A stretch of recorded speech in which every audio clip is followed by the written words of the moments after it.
feel like this is like definitely a different vibe than our Tuesday morning talks. Like one of us would have to be standing, the other one would have to be sitting, holding a bag. Yeah. The other one can't even get in the door before we start talking.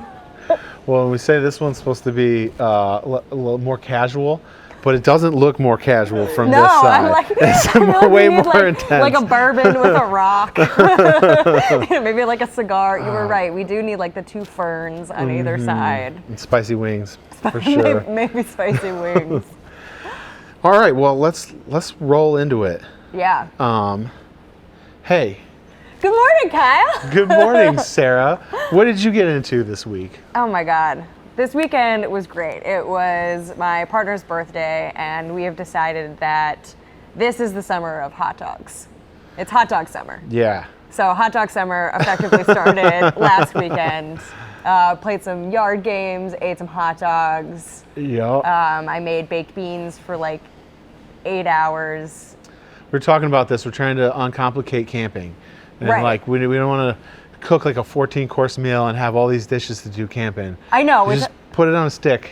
We talk about this all the time. We're each like hiking 2-inch steaks like out in the middle of the forest. When really what we could be doing is just bringing a pack of Hebrew Nationals and everyone would just have a really nice time. What is the beer pairing you would do with said hot dogs? Oh my God. Well, so it was a combination of Kolsch, Coors Banquets, and a smattering of Wayfinder beers that we had gotten from a friend.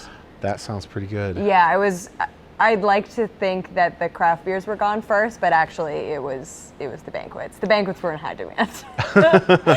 Banquets and hot dogs were really good, really good pairing. This is true. This is a scientific. Which is so funny when I think back to like getting into craft beer and getting into the industry. You know, I think if you would have asked either of us back in the day, like, how did you get into beer? What is your craft beer? You know, we were the kids who were like mad at people who were drinking banquets. Yeah, I probably went over a decade without drinking beer from a can. Yeah. Because cans weren't a thing. No cans. Or domestic beer. Man, that was a tremendous segue, by the way. Kudos on that one. Thank you. So speaking of getting into the craft beer industry, I think that was a good place to start. Before you even got into the craft beer industry, you had to think craft beer was like cool, right? Right. How did that come about for you?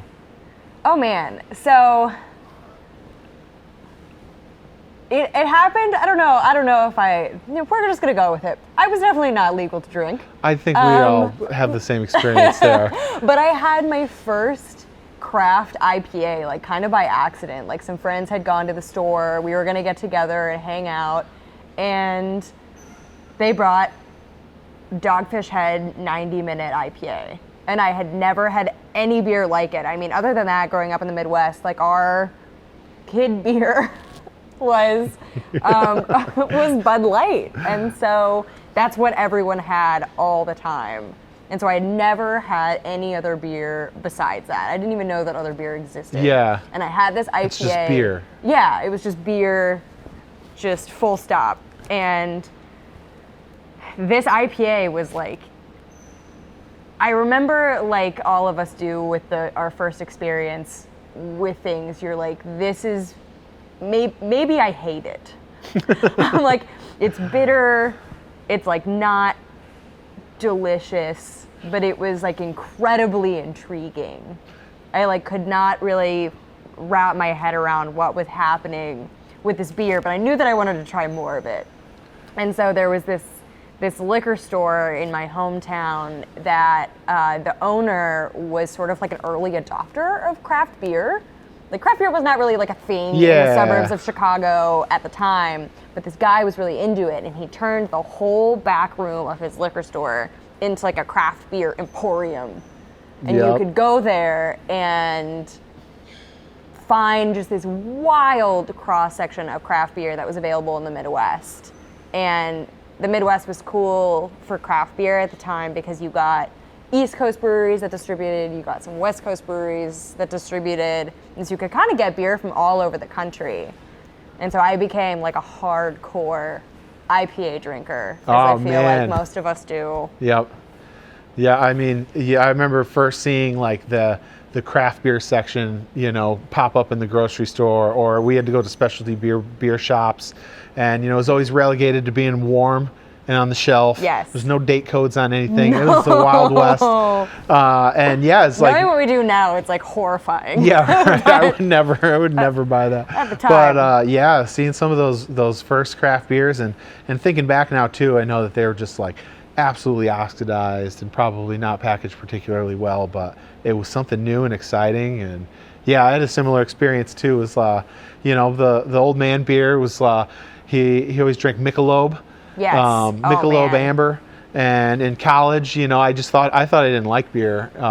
Everyone drank Milwaukee's Best Ice. Oh my God. And we get a case, 24 bottles for $8.99. Bottles? Bottles of Milwaukee's Best Ice. My Yeah, God.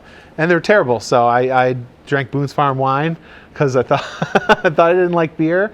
And then somebody, I remember they gave me a 6-pack of St. Pauli's Girl, and I was like, oh, this is pretty good. Like, let's go to the grocery store and see what we can find. The ID was definitely not valid. It was produced for me. And yeah, we would save the front of the 6-pack of every 6-pack we bought. And we had a wall in the dorm room, and it was every single 6-pack. It was like a mosaic. And you drink through all the imports, because that's the fancy stuff. Back then, imports was like craft beer, and then you'd see the occasional weird one. We would get, being in upstate New York, we would get Saranac Brewing Company, and then Ithaca Beer Co. was a big one. Yep. Flower Power IPA was Nut Brown Ale, were like those are the big ones that we cut our teeth on. And then once it started hitting the grocery store, you would see Great Divide, and you would see Avery once in a while, and Rogue had a pretty big presence there. And man, we'd go to the bar and drink Shakespeare Stout like, oh my gosh, like all night. So it's so funny because we talk about this, but we're 10 years apart in age, and so our introduction to craft beer I'm the was like older one, in case anybody didn't. Looks great. Looks great. But it's interesting. I feel like at that phase of craft beer, when we were first getting into it, like the world of it was still fairly small. So it wasn't rapidly changing the same way it is now, where like we have this like Venn diagram of experiences with craft beer, and I feel like even more so with the Portland craft beer scene, because we were both there. What year did you get to Portland? 2010, right? Like January. Okay, and I got there in 2011, but you had like started your craft beer journey effectively 10 years before. Yeah. So it's like, it makes sense that you were drinking like imports and like St. Pauli's Girl and whatever. Like when I first got into craft beer, it was like there was more craft beer available, but it was still like no one you really knew had gotten into it yet. No, yeah, nobody. I didn't know anybody that cracked into the industry yet either. No, and that was the goal. It's like was so into it back home, and was working to get in the industry, and there wasn't a lot of opportunities, and so it was the kind of thing where if you wanted to work at the brewery, you had to like upend your life and move to Portland. And then beg and bring your cruddy homebrew around and be that guy at all the craft beer bars and everything. But which is so cool, though. I feel like that was so not my introduction into the industry. Like I went to college in Portland and was like, I'm going to study biology, and then like later tried to shift that focus to be like, how do I do biology and beer at the same time? Yeah. And so I kind of just like schooled my way into it, which is so different than so many stories that I've heard of like some of our friends who did what you did. They were like homebrewers who went to like bottle shares and like got to know people and the industry through like just being a universally likable person. I mean, beer's a social thing, and so especially in the early days when there was only like a couple hundred breweries in the whole country, we could name every single one of them as a beer nerd. Oh gosh, yeah. And now we're approaching like 9,000 craft breweries worldwide or something, and so when there's only a couple hundred, like it was you either went to school in Germany, or you worked really hard for free, or you had a buddy, Yeah. you know, or your family. I like you know? to imagine this moment where you and I don't know each other, but we're both at the beer mongers at the same time. Oh, I'm sure. In like 2013. I bet at Imperial for sure. Oh yeah, almost guaranteed. I worked in Imperial Bottle Shop, and for a while, and I feel like that was for a lot of reasons, like my introduction to like the Portland beer scene in earnest, you know, but I was just like pouring beers for people who would later be my industry colleagues, but I Yeah. had no reference for that at the time. I was just like trying to find any way I could of getting into the industry. I would like go to work at the bottle shop, and then I would go to the beer mongers and hang out, and I Yep. would bring my reading for college. So yeah, I'm almost certain there was at least one occasion where like you were like bottle sharing in one Yeah. corner, drinking like whatever was cool, and I was like in the back corner of the bottle shop with my laptop or like or like a book on like a Greek classic, just like brooding with an IPA. Oh yeah. That's a nice thought. Yep. Yeah, I'm sure there was definitely a lot of crossover there. Yeah, I kind of think back to like, you know, where the industry is now and where we got our start. Like, I remember reading the back of a bottle of Arrogant Bastard. Oh my And God. you know what I Yes. mean? That Stone marketing. Stone you beer know, was so pivotal. You don't drink beer out of cans. You drink it out of glass, and you don't drink. Don't be an asshole. Fuzzy. You don't drink no fuzzy yellow piss water. You know what I Yeah. mean? And so like I said, I went a decade without drinking a beer out of a can, and even then in craft beer, like drinking lager was forbidden. What was Nobody their made CDA? lagers. That was Oh, like man. 10%. They had their CDA thing. I take that one a little personally. So it wasn't a CDA because we make CDAs here in Cascadia, and they were like remember the black IPA CDA debate? I did, but that's the thing is that, like I was only a brewer for a short time, so I feel like you were way more into like fighting with people on the internet than I have ever been. Oh man, yeah, you can't do that once you're into the industry. You're No. to email your boss. You gotta lock it up. But yeah, so they made the Escondidian Dark Ale instead of the Cascadian Dark Ale, and they were like picking on us, and it hurt my feelings. No.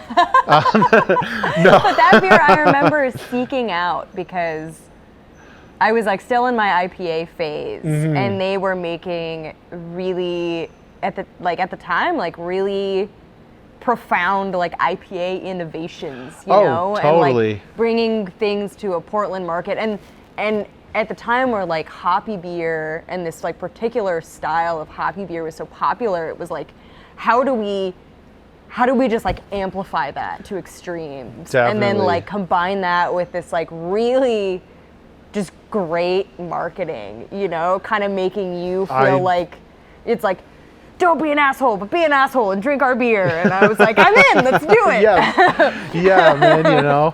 I want to be cool and dark. Like and Rogue did the same thing kinda back mean. then, and yeah, I ate it all hook, line, and sinker. I was like, yeah, I'm gonna move to the West Coast and be a surly brewer, but not an asshole, and only make super hoppy IPA. And you know, and it's funny. Here we are, full circle, drinking lagers out of cans. Oh man, this is a revelation, really. I am so glad that the whole can thing came back around. It's just like such a satisfying vessel for drinking beer. I'm with you. You know, we live in the Northwest, and we're outdoors people, and I don't want to lug a bunch of bottles in my backpack clinking up a mountain. I want to stick them in a cold stream, get them ice cold super fast, and man, yeah, I'm here for it. It's one of the only superpowers we have is we can make an endless supply of beer appear. I know. I feel like we take that for granted sometimes until you have friends come visit who are not in the beer industry, and you're just like, well, I don't know, do you want my flat of cans and then like this case of bottles? Like, I can't, whatever, have it. And they're like, yeah, you just blessed them. oh God, you're like a barbecue hero. It's nice. It's like, yes, I have made good decisions. Yeah. You know, I could. There was a day when I would have dreamed of this, like especially. We did. Yeah. This is everything. I mean, you were like trucking your homebrew around. Oh man. I was just hiding in bars quietly, pretending that I could like read and digest literature and drink IPA at the same time, which I think maybe at 22 I could not now. No. No, I'd be like asleep. It's hard to even step into a bar without the full loaded baggage these days. You know, I mean, Yes. we're beer people, and when you walk into a beer bar that is full of beer people, there's no time that you can ever step into a bar and not know someone there. And it's also tricky too, because we're representatives of a product out there as well too. So you We have a responsibility. Yeah, you got to behave yourself when you're in the bars. It's for the best. All right, now that we're talking about beer bars, though, Yeah. what are your favorite craft beer bars, both here in the Gorge and in Portland too? Oh man. I mean, so Volcanic here in the Gorge is just a classic. I mean, the back patio is awesome in the summertime when it's sort of like grown over with their like beautiful hop vines. I mean, it's just so lovely. Yeah, they get some music in that patio on Yeah. a nice summer night, and They always have like a fresh rotation of stuff going on there. It's owned by like two of the nicest people in the entire world. Like, one of the beautiful things about living in a small town is that, you know this, like you get to know everybody. And Yes. you find that like you really become attached to certain places, not just because like they have the best beer or like you like their decor, but you become connected to Yeah. the place and the people who own it, and you really get to make like distinct choices in like, I want to like go to this place because I want to like support this place as a whole. Yep. And it's just like, you walk in, it's a little bit like you're walking into an episode of Cheers, but you get used to it after a while. Yeah, I mean, it's kind of nice. You never have to make plans. Hood River is so small, like any place you walk in. You can't Yeah. go and get takeout ramen without bumping into people you know there. Absolutely. You must be prepared at all times.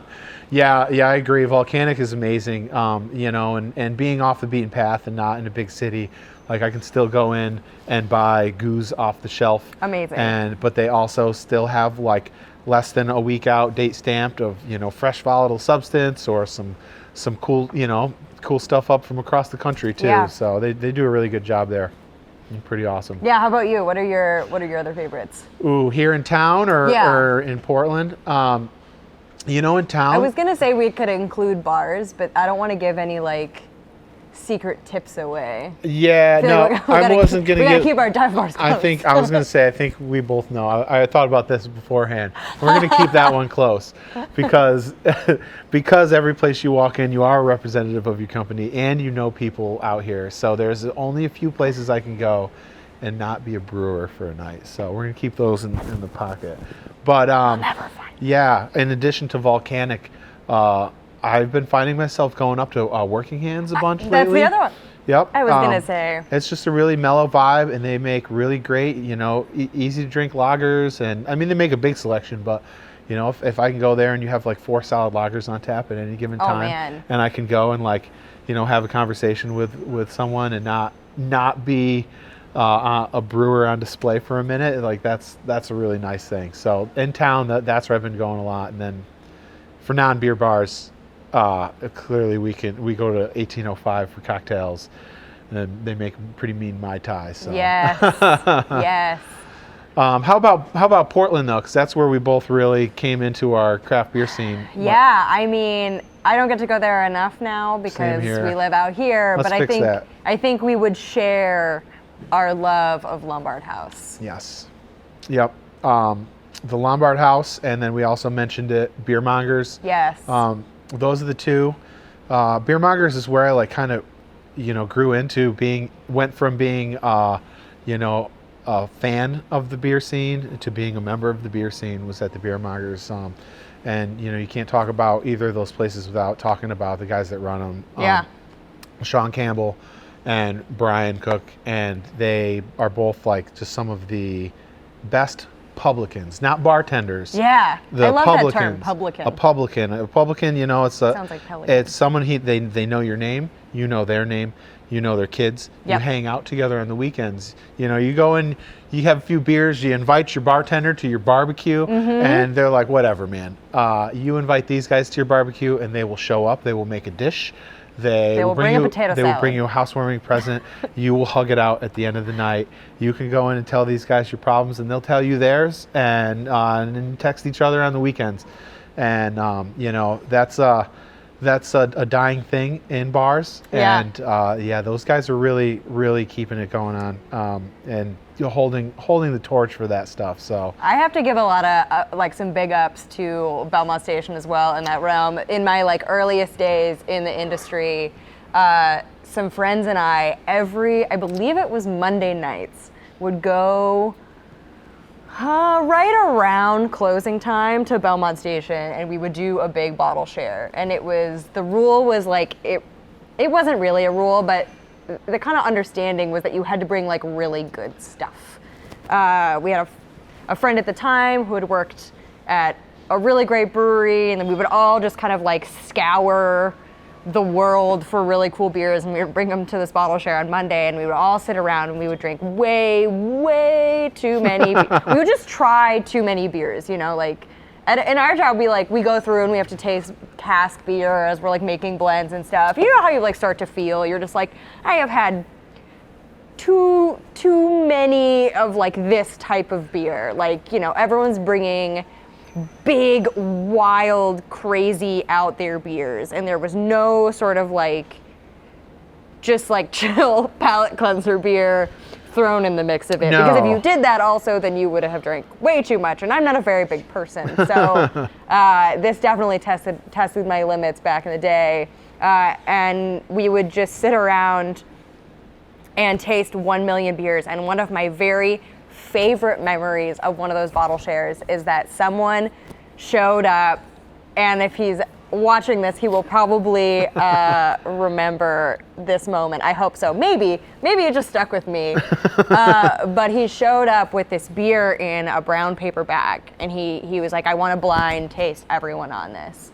And we're all like, wah, wah, wah. We work in the beer industry. Like, you can't fool us, can't pull blah, a sneak blah. on And me. so we're going around, we're like literally passing around this beer and like drinking it probably out of the bottle, out of a paper bag, like a bunch of hooligans. And everyone's like, oh, this is a Belgian single. This is maybe like a dry hopped Belgian. It's got like a little bit of caramel malt, just like wah, wah, the wah. esters and, Yeah, the esters on the phenols. And at the end of this, he's like, okay, and he pulls it out, and it was one of the Coors gluten-free amber pails that they had just come out with at the time, and we all stood there like a bunch of people with like our heads up our asses, just like, how dare you? It was a very humbling I was moment. gonna say, It yeah. was like we were breaking this beer down as if it was like an import from Belgium. And it was a Coors, and it was really like, it was a good reset. You know, you gotta have that every once in a while. It's pretty good for Coors, or were you like, how dare you? We were just like, you know, it was one of the first like gluten-free beers like that on the market. Yeah. And so I think we were just more intrigued than anything. Just like, what in the hell is in this? Yep. And why does it taste like this? But it was good. It was good. It kind of, we needed that. You know, we used to have a tasting group that would meet at the beer mongers, and we all got started just being buddies at the beer mongers. Yeah. And they're called Tick and Drain Pour, and we were kind of got notorious for seeking out really rare, expensive beers. And you know, we started tasting them, and if you remove the hype, we were like, man, this beer's busted. This is oxidized and gross, and like, how, you know, we spent all this money on it. We pooled our resources to get a bottle, and Right. And so then we Somebody waited in a line. So then we would take pictures of us dumping it down the drain, and man, that triggers some people, and which is which is why we did it more and more and more. That doesn't seem like you at all. So take and drain pour. But man, those are some of like the best years, meeting at the Mongers on a Sunday, and everybody bringing some crazy fancy beer, and Yeah. trying like 15, 20 beers. And then we like moved to Portland Wine Storage, and it got like real professional and fancy. And it's funny to think like almost all the people in that group, like we all still keep like loose tabs on each other, but a lot of them went on to be in the industry in some capacity or another. Little did we know, all a bunch of beer geeks, No, that's so cool though. I mean, I feel like that really is reminiscent of this time when we were both getting into beer. Is like, I mean, we were those people who hung out at beer bars, and we know those people who hung out at beer bars who have now gone on to have successful, flourishing beer careers. My friend Annie, who works for Steeplejack, is that way. She and I were both hanging out at Belmont Station, and one day I got a beer job, and she got a brewing job, and then here we are years later, and she's lead brewer at like an amazing startup brewery in Portland that's like ever expanding and making award-winning beer. And I'm kind of like living my dream of putting science and beer together. And it's really cool to like remember these moments where we were just like running around the Belmont Station shelves looking for like Berliner Weiss. Yeah. Like 8 years ago, Yep. when that was like what everyone was drinking. And it's so fun to see that develop. I have another friend my dear friend Mark, who was working at Belmont Station as well. I knew him before I even got a beer job. I was like buying beer at the station. Then when I got my Imperial job, he would come hang out and drink beers. He got a brewing job at DeGard. I moved out to the Gorge to do beer stuff. And now he and another one of our really good friends, Shilpi, who is the head brewer of Logsden, they work together. Yeah. And so it's amazingly like circuitous, and it's such a big world now, but it's also like so small. And it's so cool to see. We all had like the same dream around the same time, and the way that people have like manifested their destiny is so.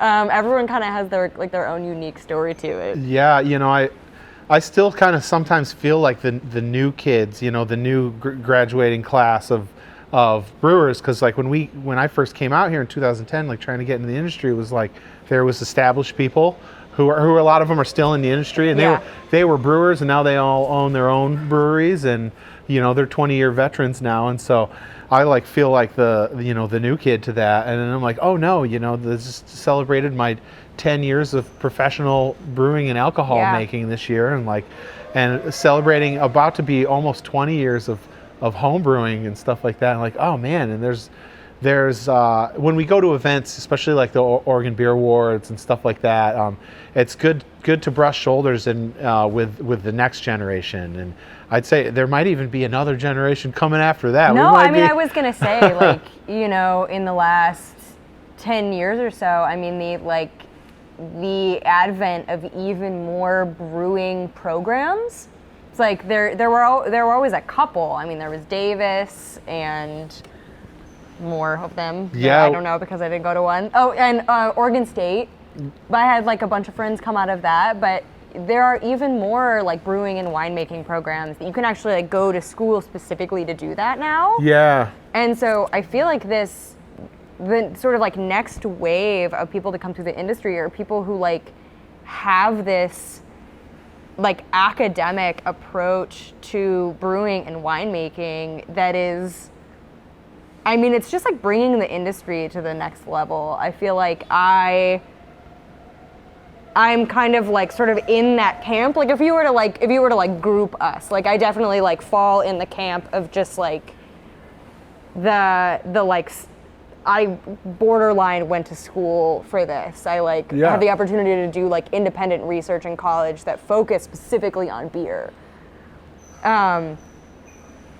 But I think that perspective is like, it's really cool. I feel like you and I have this neat dynamic every day at work where like you have this like really rich experience in brewing. I mean, you can like look at aspects of our process and just from like sheer like muscle and vision memory, you can be like, yes, no, this is weird, this is right, and you like feel it in your bones. If you've seen everything go wrong at Yes. least once or twice. But I need to like take it into the lab and get a number, and I feel like our life is just like taking both of those things and combining them. It's a good dynamic though, and you know, I see that too. Like when I go to these events and kind of get to brush shoulders with the next generation, you know, I'll come into it with this experience of, you know, of being a veteran now, and but then I meet someone and they're like, oh, hi, I have like 4 years of formal schooling and I like built my entire life around this final job, getting this job, and it's humbling.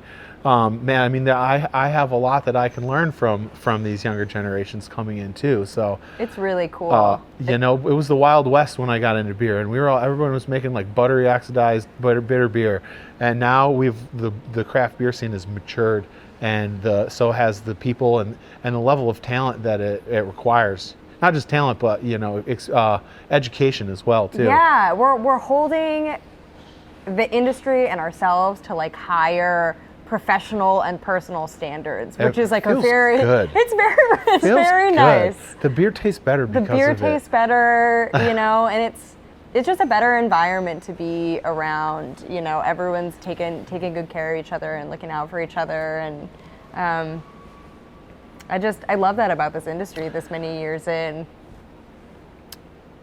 So to get to where we were today, right? You know, Yeah. we've touched on like some of the basic stuff, but like, what's your story though? Give me your breakdown. What's your story? The story, Where do you I come mean, from? yeah, it's kind of a funny thing, you know. I think when you're young, you think you're going to be really young forever.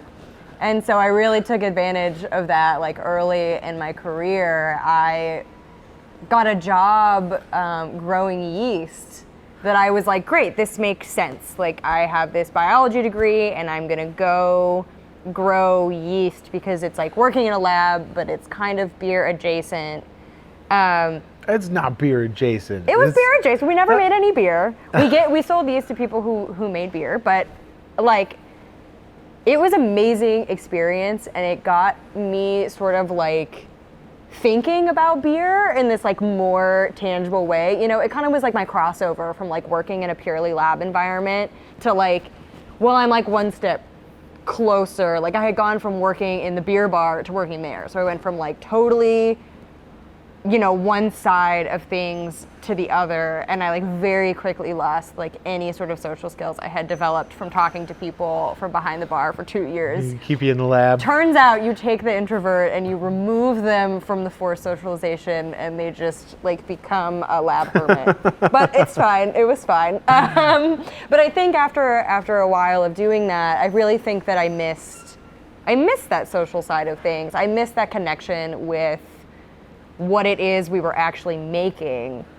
And so it was really cool. I worked with this amazing woman, Novella Klein, when I was growing yeast, who went on to be the assistant winemaker for Sinclair Winery. And I had never considered doing this in a million years, but she offered me the opportunity to come make wine for a vintage. And at the time, like, I didn't know. I remember one of my favorite memories is we're sitting at this table one of my first days of working there, and the winemaker James brings out a couple bottles of wine like he did sometimes, and we would do these blind tastings, and you'd run through kind of like a set of questions. It was super casual, like no pressure, just fun, you know, and you'd have a wine put in front of you, and it'd be like, well, is this old world or new world? I can say that. And then like, what grape is it? And then if you were like a super magical unicorn, maybe you would know what winery it was. Probably not. It was more like kind of getting us talking about What vintage, which direction was the slope facing? Right, exactly. What was the soil makeup? Yeah, how hard was the wind blowing the day that these grapes were harvested? But, and at the time, like, you know, it was like all of those jokes that you see where people like hold up the glass and they're like, well, this is a red. That's like the level I was at when I went there. I was like, this is a red wine. It's probably Pinot Noir because I'm in the Northwest. You know, I had no idea. It's a safe bet. Right? Yeah. But it never was. It was always Gamay. It became like a running joke. And Gamay is now my like favorite wine in the entire world because we drank so much of it when I was working there. But that was really like eye-opening. It was technically my first production job too. So I learned production in like a winemaking context, which is like the same but different. We care about sanitation at different points in the process. Yeah. So it's like, you know, to brewers, you walk in, you see someone kind of standing over a bin doing punch downs in their socks, and you're like, ah! But actually, with the composition of wine at that particular point in the process, it's like you're just not worried about the same sort of like microbial concerns that we are Totally. in the beer world. You know, Yeah, and it's you like, know, we come off the brew house, hot work comes out pasteurized, and so then it's our job to keep it clean the whole Exactly. time. It's more like a dairy, whereas, you know, winery, they start with like dirty, dusty grapes with earwigs and bees and ants, and then and then they turn it into this refined beverage, and so they have tools along the way that we can't use Yeah. to keep their stuff clean. And man, we as a brewer going into a winery, I'm like, ooh, I'd hit that with some sanitizer personally. Did you purge that yet? But man, yeah. But yeah, that was like a critical part of the story. You know, I had always heard from people that like drinking wine made your palate for beer better. And I definitely felt like my understanding of like beverage and flavors really improved from working in wine. And I stayed on to work there in the tasting room because it kind of like, again, it was that like the introvert needed to like talk to people to like keep that skill sharp.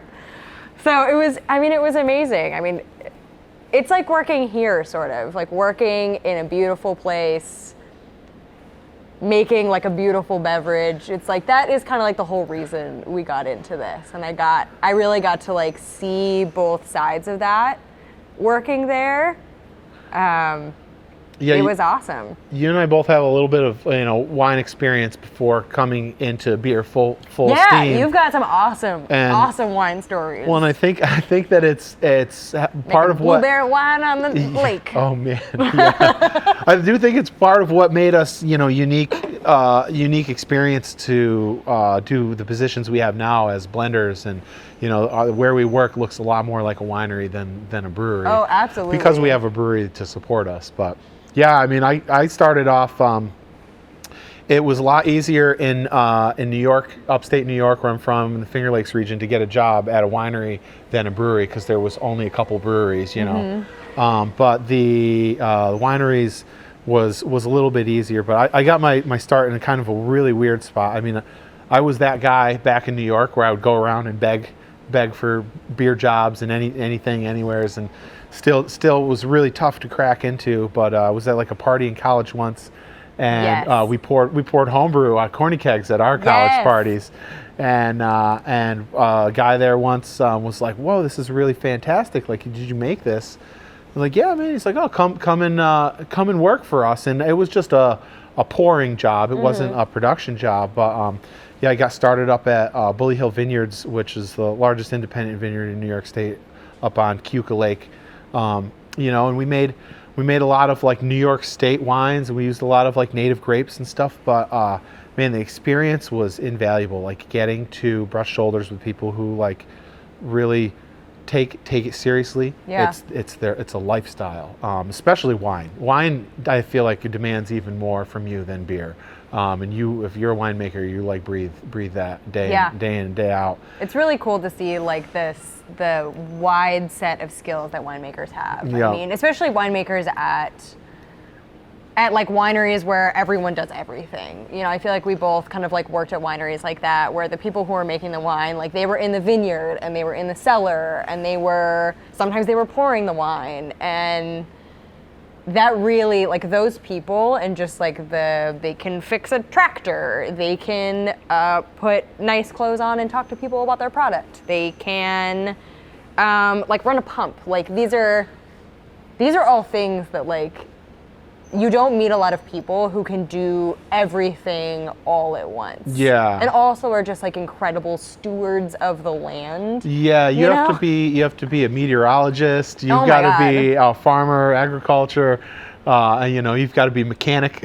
We are like every day, I feel like you and I are just trying to like develop that toolkit of skills, I feel like in Yeah. the last year of doing this job, we are just like, we are learning about fruit growing in the area. I love, like, you always talk to our farmers more directly, but there's so much like the politics and economics of growing fruit and supporting an agricultural community.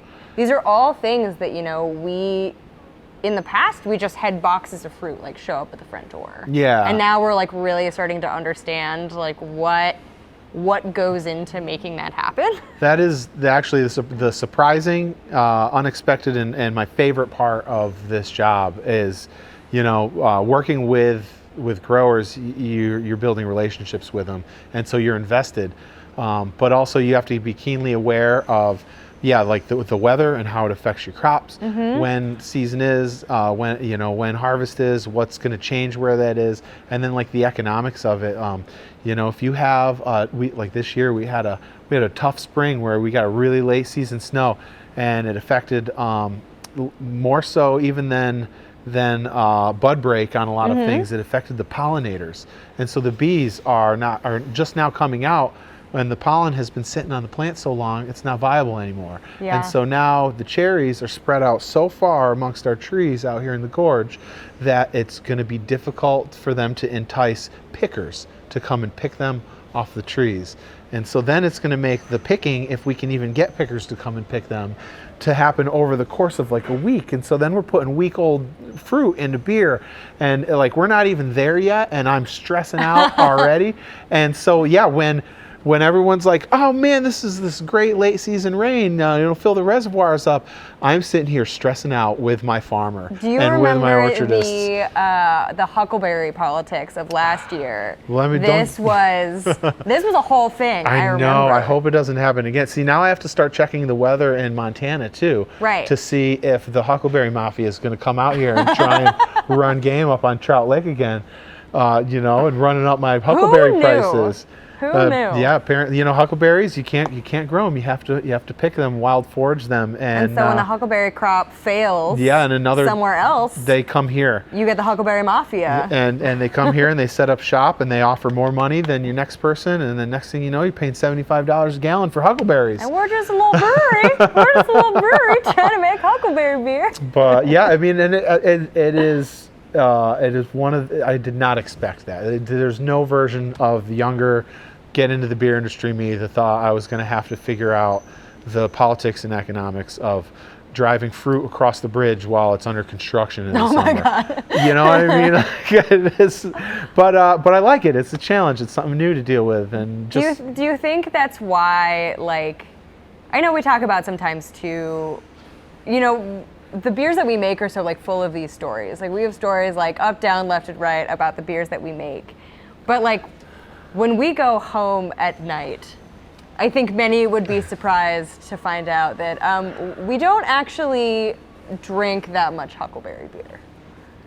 So Kyle, I'm wondering if you could share with me what beer you are currently drinking at home. And I feel like this is a moving target. I feel like this changes for us. We have the little corner store down here in Cascade Locks because we don't have a draft system here in the brewery. So we don't have shift pints of pFriem beer the same way that our staff at the other brewery is. And it's, we miss it sometimes. There's nothing like when something seasonal goes on. You finish your shift at work, and even though you thought you weren't going to have a beer in the morning when you got to work, there's 5 o'clock rolls around, you're going to have a beer. I think it's important to make the distinction. It's not that we don't drink the beers that we make.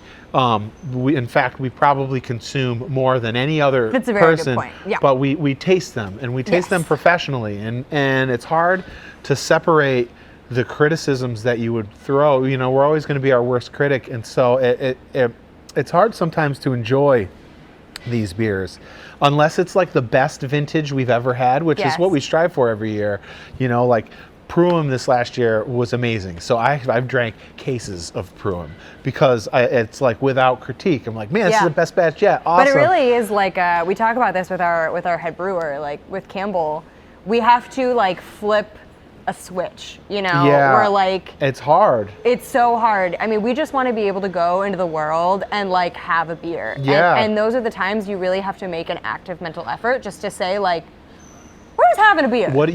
And it goes not just for our beers, but even, you know, drinking our friends' beers and stuff too. It's you have to turn off. Fortunately, our friends make really good beer. Yeah, well, that's why I don't know if we could be friends if they didn't. That's so. fair.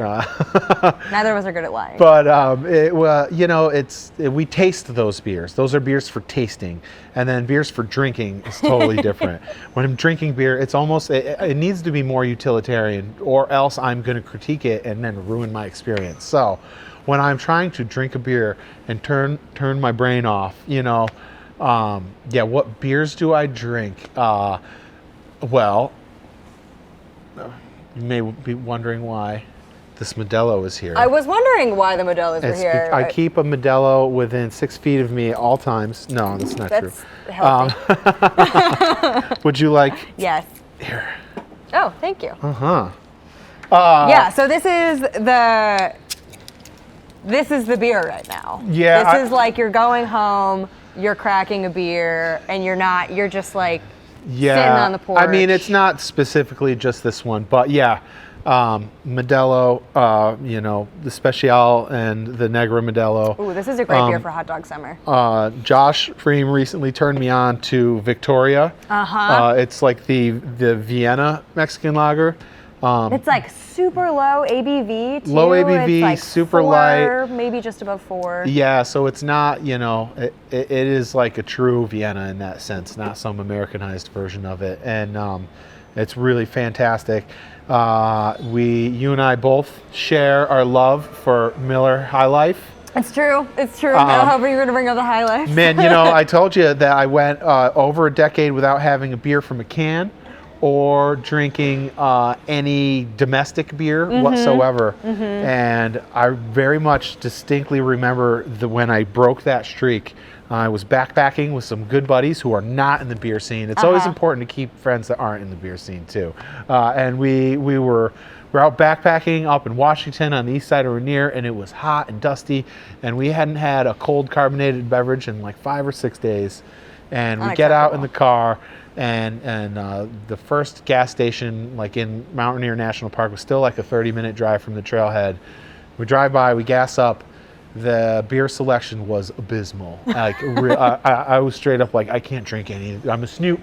I'm a snob. I can't drink any of the beer. They did not have bottles of Milwaukee's Best Ice. No, I couldn't even slum it up with some Boston Lager or anything like that. They had nothing. Damn. So yeah, my buddies were like, I was straight up like, I'm not going to have anything.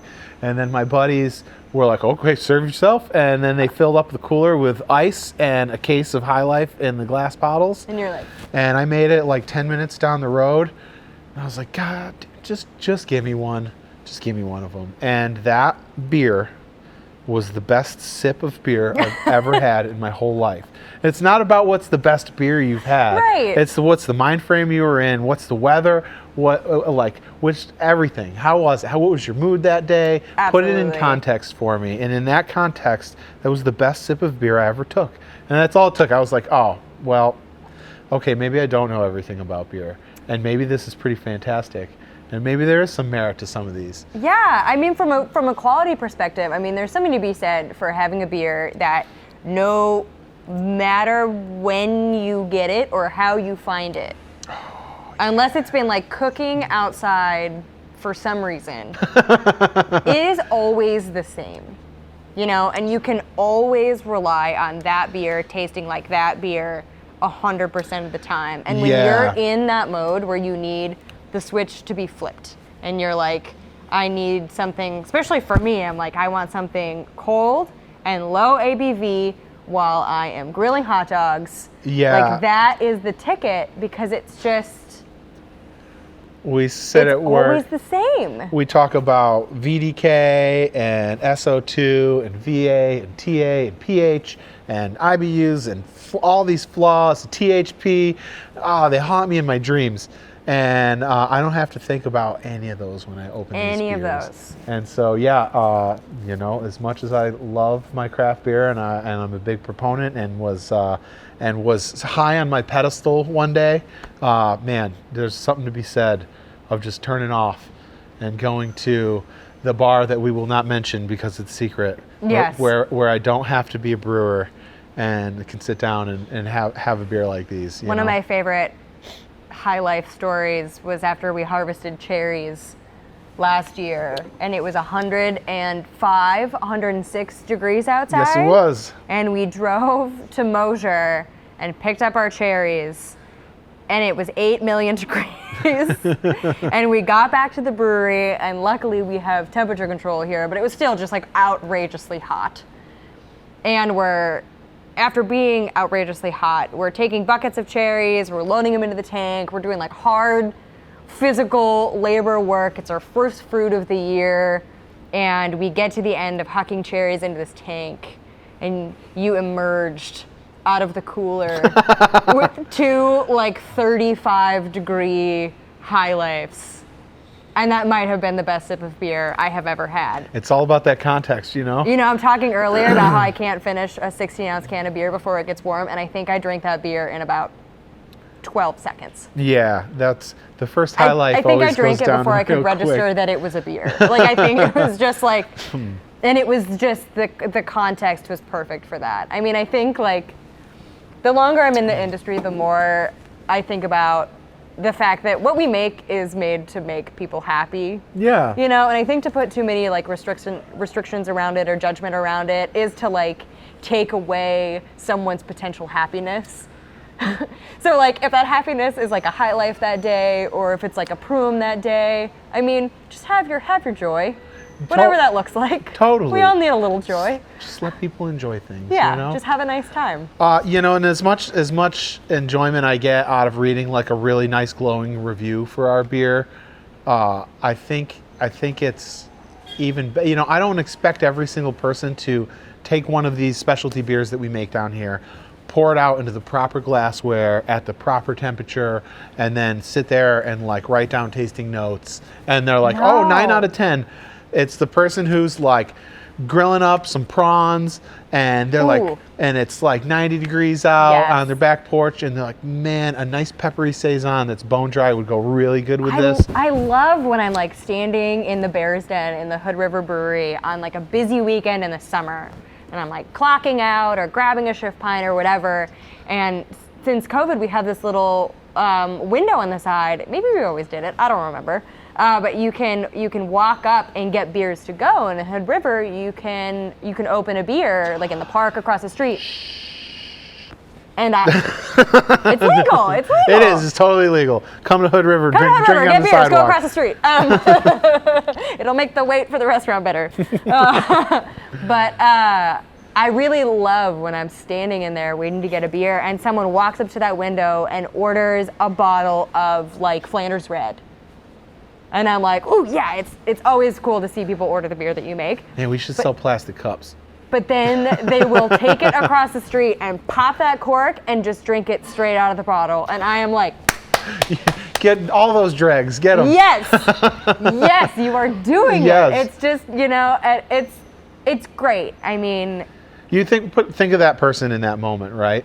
Come to Hood River for a day from vacation where you can't do that. You can't go and grab a beer through a window and go drink it in the park legally, you know. And so, man, like that beer in that moment, you know, sitting in the waterfront park, kids are playing on the playground. the windsurfers are like winding the kiteboarders everywhere. going wild. You see Mount Adams, snow covered on it, and you're sitting in the grass drinking that beer in that moment.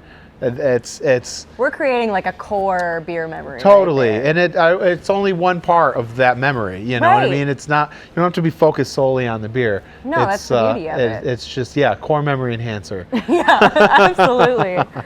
Absolutely. Man, That's getting like we're So, right, we're like- right on the precipice of summer, and I'm like, ooh, I'm gonna have some of those this year. I'm So like excited. those people are coming to visit pFriem on vacation, but like if you were gonna go on a vacation to drink beer or just Ooh. have like sort of like a sensory experience, like where are you going? Oh, like a beer vacation? Possibly, yeah. It could be a beer vacation, or I'm thinking just like more like, because we're food people too. And so all of Yeah. these things, like wherever we go, are going to be tied to food anyway. But it's just like, what is like, set the scene of like this vacation man. that you're taking. Yeah. Like, what is the sensory experience? You know, we're so spoiled now. Like, you could kind of take a vacation anywhere and have a great beer experience. And you know, and then there's the classics where you're like, oh, I want to go to Belgium or Germany Yeah. or stuff. But you know, this was one that I've been on before, but I would like to do it again. But we got invited to go to Montreal and Greater Quebec area. Oh, yeah. This brewery out there called Brasserie Dunham invited us out there to a festival called Foeder Uni, and you know, it's like I'm you know, from upstate New York. It's not that far, you know, in the Greater New England area, and then up into Canada there. When I had left, there wasn't this thriving beer scene, and when I went back to see the Canadian beer scene over there was absolutely amazing. Like, these breweries were so hyper specialized in what they did. Drinking around Montreal was like one of the best, like, food, beer, and company Did you get a bagel? experiences. I did not, actually. Excuse me. Oh. Oh. That's okay, I didn't next even time. know I was supposed to get bagels. I mean, Yes. I get bagels when I'm in New York, you know, but it might be too much of a bagel snoot to go and like seek bagels out. In you know, Montreal. but that is the other bagel place. I did eat French fries and gravy. Important. But no, we had some great food experiences there, and I mean, they had breweries that were doing the American craft beer thing, but better. They had breweries that were specialized in, you know, bottle conditioned mixed culture barrel aged beers, but they were doing modern twists on things that we aren't. There was breweries that made like Czech beer more authentic than any of the Czech beer breweries that you've been to out here, you know, and it was just, and it's also a beautiful city too. Yeah. So man, that was a really good one. So you would go back to Montreal. It's one of those potentially. things I had. It was such a surprising experience that I want to bring other people there to experience it. Cool. You know, I really hope we get to go and participate in that again one day.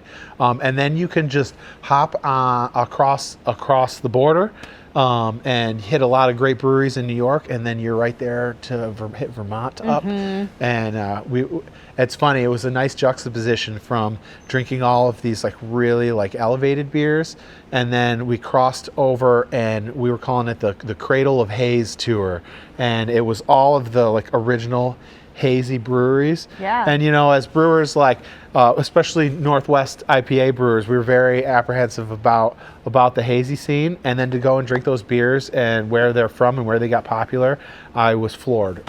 Like there's a misconception that there's like a quality difference or something there, and that they take those beers just as seriously.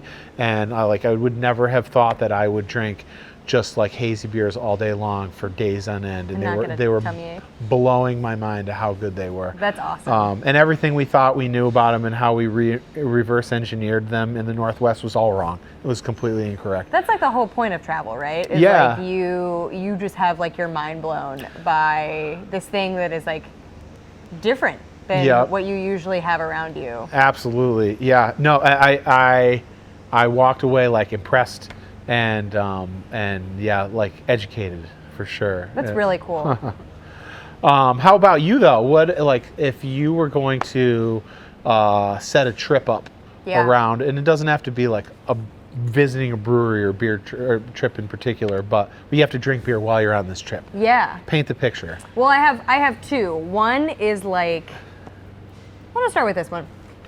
Right before COVID hit, I was actually in the midst of planning a trip to Thailand. And part of what I was looking forward to in going to Thailand was eating street food at night when the heat had finally settled down, but it was still very, very hot. And you're eating spicy food and you're drinking just really cold, crispy Thai beer. Yeah. And like for me, that is just like this sensory experience that like I am dying to have. It's like everything you're eating and drinking in that moment is serving this purpose to help you like survive the heat. You know, and it's like, it's really like kind of tailor-made for like the environment and the vibe around you and the energy and the weather. And I just think that that would be so unbelievably cool. Yeah, I agree. You know, I share the love of Thai food. Yes. And you know, the whole Thai barbecue thing. It's like, yeah, it doesn't make sense. You're like, why would I do this to myself and drink something this hot when it's 90% humidity outside?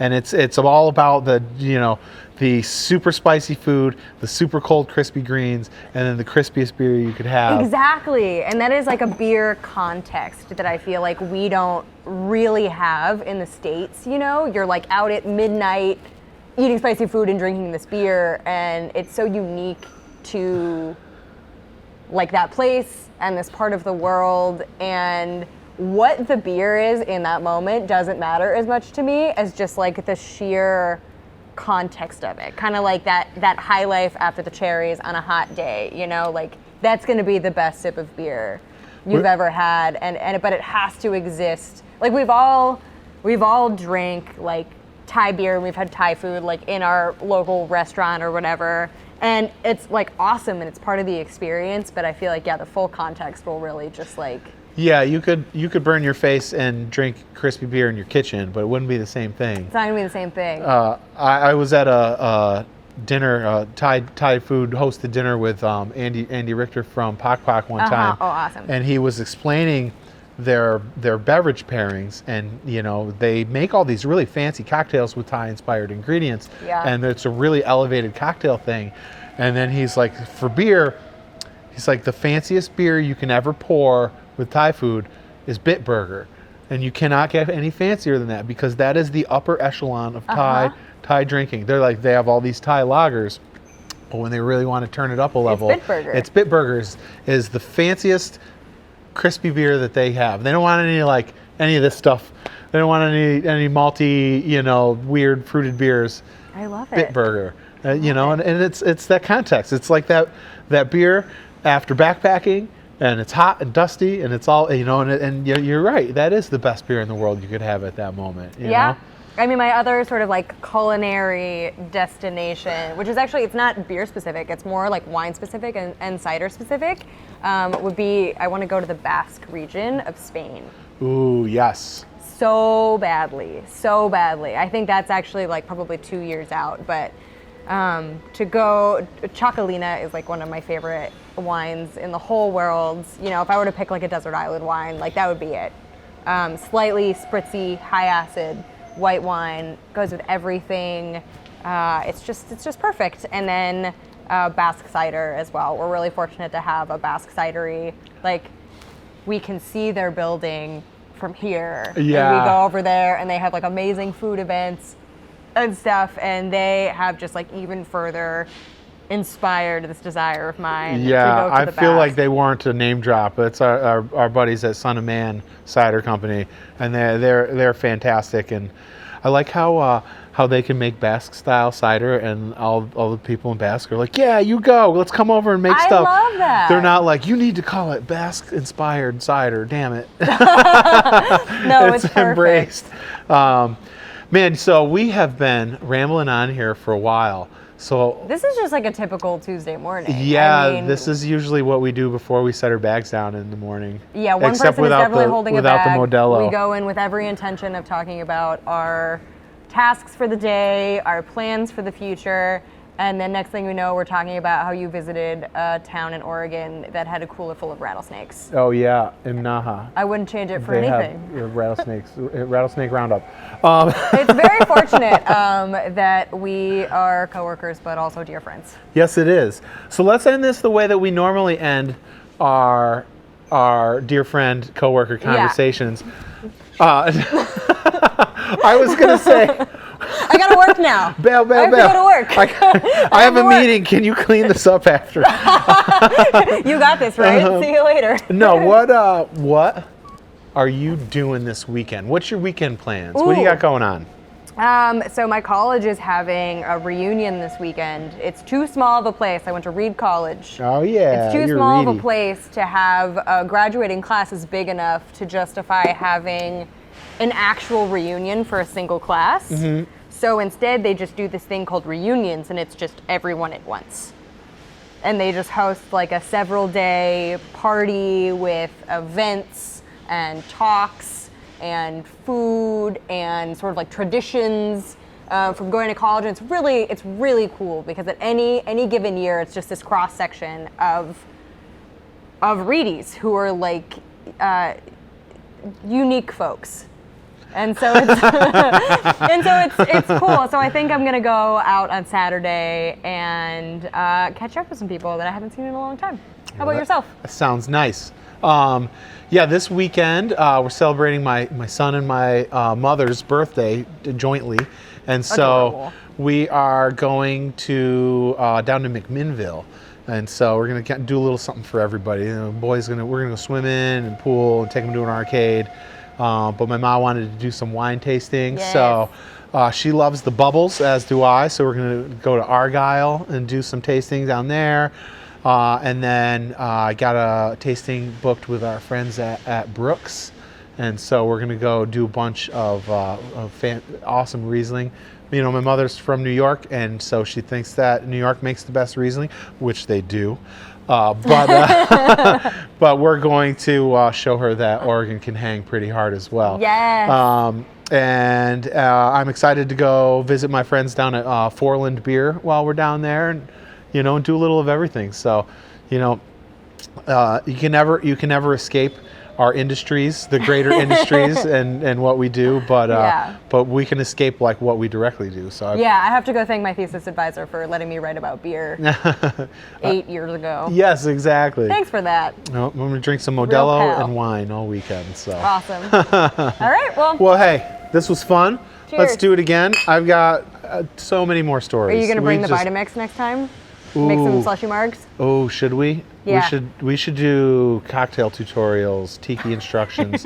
We could light some cinnamon on fire. Oh man, some Kyle Krause blended daiquiris. Oh That's man, what we don't need. get me started. Don't get me started. We will not. All right. Well, until next time. Till next time, off to work. Cheers.